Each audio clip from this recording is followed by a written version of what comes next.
இப்ப நடந்துட்டு இருக்கக்கூடிய ரஷ்யா உக்ரைன் பிரச்சனையில ரஷ்யா எந்த அளவுக்கு பகுதிகளை பிடிச்சிருக்காங்க அப்படிங்கிறது போல கேள்விகள் கேட்டுக்கிட்டே இருந்தீங்க கமெண்ட் செக்ஷன்ல. நானும் ஓரளவுக்கு யோசிச்சு இது எப்படி சொல்லலாம் அப்படின்னு யோசிச்சிருந்தேன். ஏன்னா இப்ப கிரே ஜோன் இருக்கும், அந்த இடத்துல சண்டை பிடிச்சிட்டு இருப்பாங்க, அதை கால்குலேட் பண்ணலாமா வேண்டாமா. அப்புறம் டே பை டே வந்து இந்த ஃப்ரண்ட் லைன் வந்து சேஞ்ச் ஆகிக்கிட்டே இருக்கு இல்லையா. ஸோ அந்த ஒரு காரணத்தினால என்ன ஏதுன்னு யோசிச்சுட்டு இருந்தேன். பட் இப்போ டோட்டலாக ஒரு கால்குலேஷனை நான் சொல்கிறேன். இந்த கால்குலேஷன் ரஷ்யா முழுமையாக பகுதிகளை தான் கட்டுப்பாட்டுக்குள்ள வச்சிருப்பாங்க இல்லையா, அதாவது இந்த இடத்துல சண்டையெல்லாம் நடக்காது, இது முழுமையா ரஷ்யாவோட கட்டுப்பாட்டுக்குள்ள இருக்கும். ஸோ அந்த பகுதியை மட்டும் கால்குலேட் பண்ணி தோராயமான ஒரு கால்குலேஷன் சொல்ல போறேன். அதாவது 65,049 ஸ்கொயர் கிலோமீட்டர்ஸ் கிட்ட ரஷ்யா அவங்க கட்டுப்பாட்டுக்குள்ள வச்சிருக்காங்க உக்ரைனோட மொத்த பகுதியும். இதை நீங்க கணக்கெடுத்து பாத்தீங்கன்னா தோராயமா 18% உக்ரைனோட 18% ரஷ்யா கட்டுப்பாட்டுக்குள்ள வச்சிருக்காங்க அப்படிங்கிற சொல்லப்பட்டு வருது. இதுல இந்த 5 நாள் கர்கிவுக்குள்ள என்ட்ராகிறாங்க இல்லையா, அதாவது 11ஆம் தேதியிலிருந்து உள்ள என்ட்ராக ஆரம்பிச்சிருக்காங்க இல்லையா, இந்த 5 நாள்ல மட்டும் ரஷ்ய வீரர்கள் எந்த அளவுக்கு முன்னேறி வந்து பகுதிகளை பிடிச்சிருக்காங்க இந்த கர்கிவ்ல அப்படின்னு கேட்டீங்கன்னா, அதாவது 2 டீமா பிரிச்சிருக்கிறாங்க இல்லையா. மொதல் டீம் வந்து பாத்தீங்கன்னா 81 கிலோமீட்டர், ரெண்டாவது டீம் வந்து பாத்தீங்கன்னா 53 கிலோமீட்டர். அந்த மொதல் டீமுங்கிறது அந்த லிப்சியை நோக்கி போயிட்டு இருக்காங்க இல்லையா, அது வந்து 83 கிலோமீட்டர். ரெண்டாவது வந்து அந்த ஒச்சான்ஸ்க்கு நோக்கி போயிட்டு இருக்காங்க இல்லையா, அவங்க வந்து 53 கிலோமீட்டர் அது போல சொல்லப்பட்டு வருது. அதாவது மொத்தமா அவங்க கட்டுப்பாட்டுக்குள்ள இருக்கு. இது இன்னைக்கு தேதி வரைக்கும் இருக்கக்கூடிய நிலவரப்படி இந்த அளவுக்கு முன்னேறி இருக்கிறாங்க அப்படிங்கிற சொல்லப்பட்டு வருது. ரஷ்யவர்கள் மேலும் டே பை டே வந்து முன்னேறிட்டே இருக்கிறாங்க. இந்த ஒச்சான்ஸ்க்குலாம் வந்து பாத்தீங்கன்னா அவ்வளவுதான் முடிஞ்சிருச்சு, ரஷ்யா வந்து மிகப்பெரும் அளவில் வந்து கைப்பற்றிட்டாங்க அப்படிங்கிற சொல்லப்பட்டு வருது. ஏன்னா இந்த வச்சான்ஸ்க பாத்தீங்கன்னா தெரியும், ரெண்டா பிரிக்கும், வடக்கு பகுதி ஒரு பாட்டாவும் தெற்கு பகுதி ஒரு பாட்டாவும் வச்சா ரிவர் அந்த இடத்துல வந்து ஓடிட்டு இருக்கு. ஸோ இந்த ஒரு காரணத்தினால அந்த ரஷ்யவர்கள் முன்னேற்றத்துக்கு கொஞ்சம் சிரமமா இருக்கும் அப்படிங்கிற சொல்லிட்டு இருந்தாங்க. ஆனா இதை டேக்கிள் பண்றதுக்காக ரஷ்யா இந்த ஒச்சான்ஸ்க்கும் பக்கவாட்டு தாக்குதல் பண்ணலாம் அப்படிங்கிறது போல. ஏன்னா இந்த ஒச்சான்ஸ்கோட நார்த்தன் பார்ட்டை பெருமளவில் ரஷ்ய வீரர்கள் அவங்க கட்டுப்பாட்டுக்குள்ள கொண்டு வந்துட்டாங்க. பேலன்ஸ் இருக்கிறது எல்லாமே கிரே ஜோன் தான் அப்படின்னு அந்த இடத்துல சண்டை நடந்துட்டு இருக்கு. இதை ப்ரோ உக்ரைனியன் தரப்பும் சரி டீப் ஸ்டேட்மெண்ட்ல அப்டேட்டே பண்ணிட்டாங்க. இப்போ இந்த ஒச்சான்ஸ்க்கு மேற்கு பகுதியில பாத்தீங்க அப்படின்னா புர்ஹத்கா அப்படின்ற ஒரு பகுதி, அந்த செட்டில்மெண்ட்ல வந்து ரஷ்ய வீரர்கள் வர ஆரம்பிச்சிட்டாங்க அப்படிங்கிறது போல டீப் ஸ்டேட் மேப்ல ப்ரோ உக்ரைனியன் தரப்புல சொல்லியிருக்காங்க. ஆனா ரஷ்யன் சோர்ஸ்லாம் அதெல்லாம் முழுமையா கட்டுப்பாட்டுக்குள்ள வந்துருச்சு அப்படிங்கிறத சொல்லப்பட்டு வருது. அது மட்டும் இல்லாம இந்த மேப்ல பாத்தீங்கன்னாலே உங்களுக்கு தெரியும், அந்த புர்வத்காக்கு பக்கத்துல தான் இந்த பல்கிலிக்கா அப்படின்ற ஒரு செட்டில்மெண்ட் இருக்கு. இந்த புர்வத்காக்கும் பல்கிலிக்காக்கும் இந்த நடுவில் வந்து பாத்தீங்கன்னா டொனஸ்க் ரிவர் ஓடிட்டு இருக்கு. ஸோ இந்த பகுதி அந்த புர்வத்கா முழுவதும் ரஷ்யா அவங்க கட்டுப்பாட்டுக்குள்ள எடுத்தாங்க. அந்த டொனஸ்க் ரிவர் இருக்கக்கூடிய அந்த பகுதி வரைக்கும் ரஷ்யர்கள் ஈஸியா முன்னேறி வந்துருவாங்க. ஏன்னா அங்க இருக்கிறதெல்லாம் காட்டு பகுதி தான், அந்த இடத்துல சப்ளைஸ்லாம் அதிகமா உக்ரைனோட வீரர்களுக்கு கொடுக்க முடியாது. ஸோ ஈஸியா அது எல்லாத்தையும் அவங்க கட்டுப்பாட்டுக்குள்ள எடுத்துக்குவாங்க. இந்த ஃபாரஸ்ட்டை ரஷ்யா பயன்படுத்த ஆரம்பிச்சிட்டாங்க அப்படின்னா எந்த டைம்லயும் இந்த புர்வத்கால இருந்து அந்த பிரலிப்காவை நோக்கி போக முடியும். இந்த பிரலிப்காவை மட்டும் ரஷ்யவர்கள் பிடிச்சிட்டாங்க அப்படின்னா ஒச்சான்ஸ்கோட மேற்கு பகுதியில போய் அடிக்க ஆரம்பிச்சிருவாங்க. அதாவது இந்த ஓச்சா ரிவருக்கு கீழே இருக்கக்கூடிய பகுதி இருக்கு இல்லையா, அதை போய் பிடிக்க ஆரம்பிச்சிருவாங்க. ஒன்ஸ் அந்த பிரலிப்காவுக்கு போயிட்டாங்க அப்படின்னாலே ஓச்சா ரிவரோட மேற்கு பகுதியில் இருக்கக்கூடிய எல்லா சப்ளைஸும் கட் பண்ணிடுவாங்க. அடுத்தது இந்த ஒச்சான்ஸ்கோட மேற்கு பகுதியில பாத்தீங்க அப்படின்னா மேல பிளாட்டிம்கா இருக்கு இல்லையா, அது ஆல்ரெடி ரஷ்யாவோட கட்டுப்பாட்டுக்குள்ள தான் இருக்கு. ஆனா அப்படியே கொஞ்சம் கீழே பாத்தீங்கன்னா ஒரு செட்டில்மெண்ட் இருக்கு, த்ரைகே அப்படின்ற ஒரு செட்டில்மெண்ட். இந்த த்ரைகேல ஆல்ரெடி சண்டை நடந்துட்டு இருக்கிறதா ப்ரோ உக்ரைனியன் தரப்பும் சரி ப்ரோ ரஷ்யன் தரப்புலையும் சொல்லிட்டு இருக்காங்க. ஆனா ப்ரோ ரஷ்யன் தரப்புல சில பகுதிகள் ரஷ்யாவோட கட்டுப்பாட்டுக்குள்ள வந்துருச்சு அப்படிங்கிற சொல்றாங்க.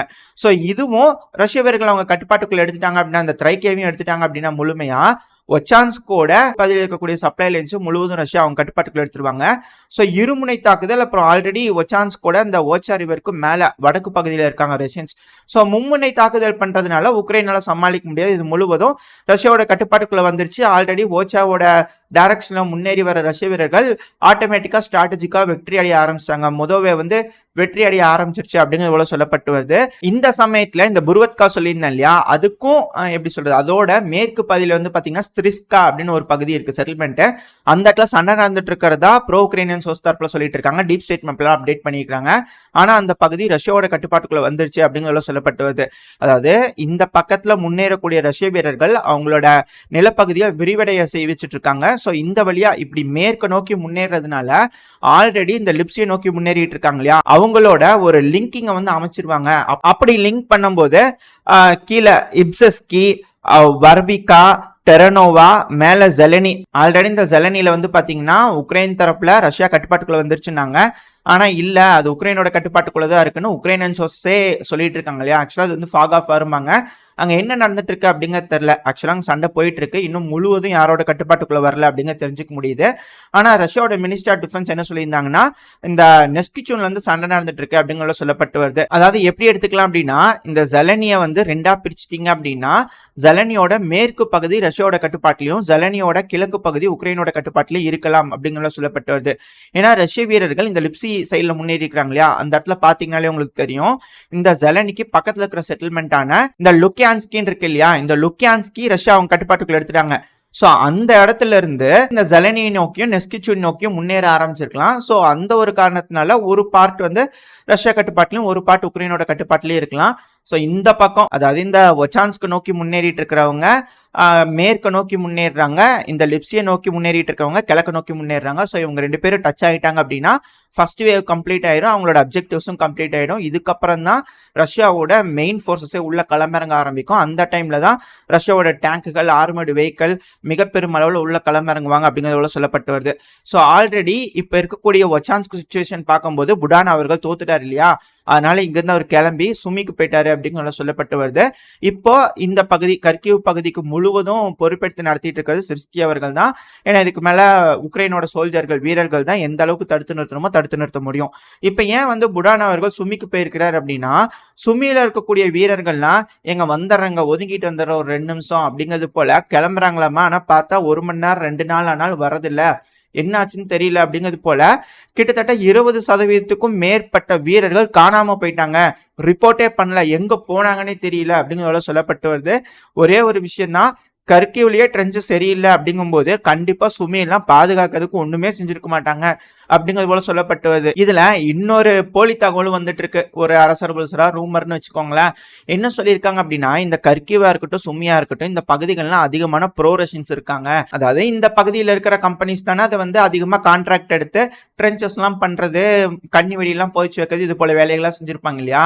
ஸோ அவங்களாம் ப்ரோ ரஷியன்ஸா இருக்கிறதுனால செஞ்சிருக்கலாம், செஞ்சதுல பலதை வந்து வேலை செய்ய வைக்காம ப்ராப்பரா செய்யாம செஞ்சிருக்கலாம்.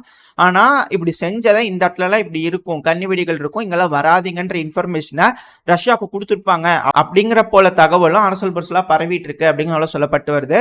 ஸோ இதனால அங்க இருக்கக்கூடிய வீரர்கள்லாம் பதட்டம் அடைகிறதுனால காணாம போயிடுறாங்க அப்படிங்கிற சொல்லப்பட்டு வருது.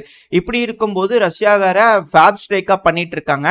உக்ரைனியன்ஸ் அங்க முடிஞ்ச வரைக்கும் ஏர் டிஃபென்ஸ் சிஸ்டம் ரீடிப்ளை பண்ணதுக்காக எடுத்துட்டு வராங்க. பட் ஆனா அதையும் துல்லியமா தாக்குதல் பண்றாங்க. சைட்ல வீடியோலோட இருக்கும், பாத்தீங்கன்னா தெரிஞ்சிருக்கும். கண்டெய்னர்ல இருந்து அந்த ஏர் டிஃபென்ஸ் சிஸ்டம் கீழே இறக்கல, ஆனா காலி அப்படிங்கிறத சொல்லப்பட்டு வருது. ஸோ எதையுமே விடுறதா இல்லை, ரஷ்யா என்டையரா சர்வேலன்ஸ்ல தான் வச்சிருக்காங்க, சுமியா இருக்கட்டும் கர்கிவா இருக்கட்டும். ஸோ இது 2 விழுந்துருச்சு அப்படின்னா சுமியும் கர்கிவோட இப்போ முன்னேற்றம் அடைஞ்சிட்டு இருக்கிறத பார்க்கும்போதே மேற்குலக நாடுகள் பதற ஆரம்பிச்சிட்டாங்க. பிளிங்கன் அவர்கள் கூட வந்திருந்தாங்கன்னு சொல்லியிருந்தோம் இல்லையா, அவர் வந்து மோட்டிவேஷனல் ஸ்பீச் பாட்டெல்லாம் பாடுறாரு, எல்லாம் செய்யறாரு. பட் ஆனா இதுலயும் ஒரு சில முக்கியமான விஷயங்கள் சொல்லப்பட்டு வருது. இவர் ஏன் இப்போ பிளிங்கன் அவர்கள் வந்திருக்காரு அப்படிங்கிறது போல. பட் ஆனா இப்போ ஃப்ரண்ட் லைன் கொலாப்ஸ் ஆயிட்டு இருக்கிறதுனால கூட வந்திருக்கலாம் அப்படிங்கிறத சொல்லப்பட்டது, மோட்டிவேஷனுக்காக அப்படிங்கிறது போல பிரதானமா சொல்லப்படுது. ஆனா இன்னொரு தகவல் எப்படி சொல்றாங்க அப்படின்னா, இல்லங்க அவர் இங்க வர்றதுக்கான காரணம் இங்க அதிநவீனமான ஆயுதங்கள் இருக்கு இல்லையா, ஒருவேளை கீவை சுத்தி நல்லா ஒரு ப்ரொடெக்ஷன் கொடுத்துருக்கலாம், அதெல்லாம் பர்சனலா போய் பார்த்துட்டு எந்த அளவுக்கு இருக்கு அப்படிங்கறத பார்வையிட்டு கூட போகலாம்.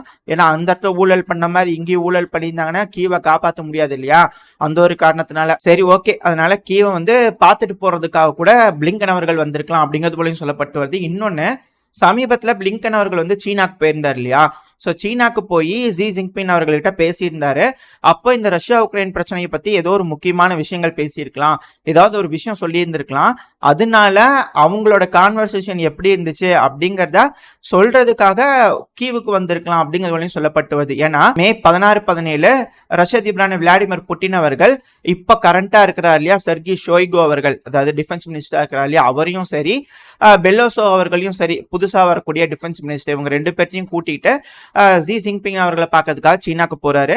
ஸோ அங்க போகும்போது பெல்லோசோ அவர்களை இன்ட்ரடியூஸ் பண்றதுக்காக கூட்டிட்டு போனாலும் ஆச்சரியப்படுறதுக்குல, அங்க போகும்போது பிளிங்கன் அவர்கள் என்ன சொன்னாரு அப்படிங்கிறத ஜி ஜின்பிங் அவர்கள் புட்டின் அவர்கள்ட்ட சொல்லியிருக்கலாம். அந்த சமயத்துல கான்வர்சேஷன்லாம் போயிருக்கலாம், ஏதோ ஒன்று நடக்கும். அப்புறம் அவங்க சொல்றதை வச்சு சீனா வந்து அமெரிக்காவுக்கு சொல்லுவாங்க அப்படிங்கிறது போல சொல்லப்பட்டுவது. ஸோ அவங்களோட டிஸ்கஷன் எப்படி இருக்கும் அப்படிங்கிறத சொல்றதுக்காகவும் பிளிங்கன் அவர்கள் வந்திருக்கலாம் அப்படிங்கிறதையும் சொல்றாங்க. இப்படி இருக்கும்போது ரஷ்யாவுக்கு வந்து ஒரு மிகப்பெரிய அளவில் அட்வான்டேஜ் வேணும் இல்லையா, ஏன்னா மேற்குலக நாடுகள் சொல்றாங்க இல்லையா, உக்ரைனுக்கு வந்து ஒரு பாயிண்ட் வரட்டும், பவரா இருக்கும், அந்த சமயத்துல பேசலாம் அப்படிங்கிறது போல அது இருக்கவே கூடாதுன்றதுக்காக ரஷ்யா இப்போ கர்கிவ் பகுதியிலையும் சுமி பகுதியிலையும் முன்னேற ஆரம்பிச்சிருக்காங்க. இப்போ சுவிட்சர்லாந்துல வந்து ஒரு சமிட் நடக்குது இல்லையா, அந்த சமயத்துல வந்து பாத்தீங்கன்னா இப்போ முதல்ல இருக்கிற ஃப்ரண்ட் லைன்ல தான் சண்டை நடந்துட்டு இருக்கு. ரஷ்யா ஓரளவுக்கு முன்னேறிட்டு இருக்காங்க அப்படின்னா பெருமளவுல வந்து நெகோசியேஷன்ல ரஷ்யாவுக்கு பவர் இல்லாம இருந்திருக்கலாம். ஆனா இப்ப கர்கியும் சரி சுமியும் சரி எல்லாமே த்ரிட்டன் ஆயிட்டு இருக்கு. அதுவும் செர்னியாவுல புதுசா இன்னொரு ஃப்ரண்ட் ஓபன் ஆகுதுன்னா உக்ரைனுக்கு வந்து பேசுறதுக்குன்னு ஒரு பாயிண்டே இருக்காது. அங்க எப்படி இப்ப ரெசல்யூஷன் கொண்டு வருவீங்க அப்படிங்கிறது போல ஆயிரும் இல்லையா. ஸோ அந்த ஒரு காரணத்தினால ரஷ்யா வந்து இப்போ பல இடத்துல பிரான்ஸ் ஓப்பன் பண்ணியிருக்கிறாங்க. மிக பெரும் அளவில் தாக்குதல் பண்ணுவாங்க. கெர்சன் பகுதியிலையும் முன்னேற ஆரம்பிப்பாங்க கண்டிப்பா அப்படிங்கிறது போலாம் சொல்லப்பட்டு வருது. ஸோ இது போல பல விஷயங்கள் நடந்துகிட்டு இருக்கு. ஒருவேளை அந்த சுவிட்சர்லாண்டில் நடக்கக்கூடிய கான்ஃபரன்ஸ் ரஷ்யாவுக்கு ஃபேவரா எந்த ஒரு முடிவையும் கொண்டு வரல, உக்ரைன் தரப்புல இருந்து ஒத்துக்கல அப்படிங்கும் பட்சத்துல ஃபுல் ஃபிளெஜ்டா கீவை பிடிக்கிறதுக்காக முன்னேறுவாங்க.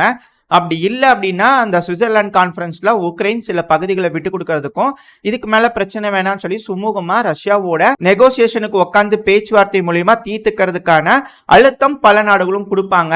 இதனால உக்ரைன் வந்து பேச்சுவார்த்தைக்கு போவாங்க ரஷ்யா கூட அப்படிங்கிற போலாம் சொல்லப்பட்டு வருது.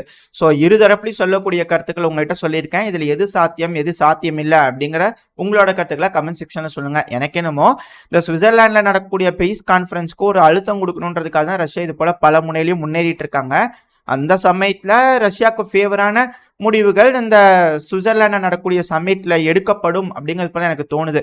ஏன்னா ரஷ்யா பெருமளவில் முன்னேறி வந்திருக்காங்க அப்படிங்கும்போது ரஷ்யாவுக்கு ஃபேவரா ஏதோ நடக்கும் இல்லையா, அதாவது சுமூகமா பேசி சீஸ்ஃபயர்லாம் கிடையாது, பர்மனன்ட் சொல்யூஷன் இந்த உக்ரைன் ரஷ்யாவுக்கு நடுவில் கொண்டு வருவாங்க அப்படிங்கிறது போல சொல்லப்பட்டு வருது. அந்த சமயத்துல பேச்சுவார்த்தை நடக்கும்போது ஒடசாவை கேட்டு வாங்குறதுக்கும் வாய்ப்புகள் அதிகம் அப்படிங்கிறது போல எனக்கு தோணுது. ஸோ என்ன நடக்குது அப்படிங்கிறத பொறுத்து வந்து பார்ப்போம். இதோட இந்த பதிவை நம்ம முடிச்சுக்குவோம். இந்த பதிவு எப்படி இருந்துச்சு, உங்களுக்கு பிடிச்சிருக்கா? பிடிச்சுன்னா லைக் பண்ணிட்டு உங்க ஃப்ரெண்ட்ஸ் அண்ட் ஃபேமிலியோட ஷேர் பண்ணிக்கோங்க. அது கூடவே மறக்காம இந்த பதிவு எப்படி இருந்துச்சு அப்படின்ற உங்களோட கருத்துக்களை கமெண்ட் செக்ஷன்ல சொல்லுங்க. இந்த பதிவு நல்லா இருந்துக்கணும் நம்பிக்கையில் அடுத்த பதிவில் உங்களை சந்திக்கிறேன். அது வரைக்கும் ஸ்டே சேஃப். Bye bye.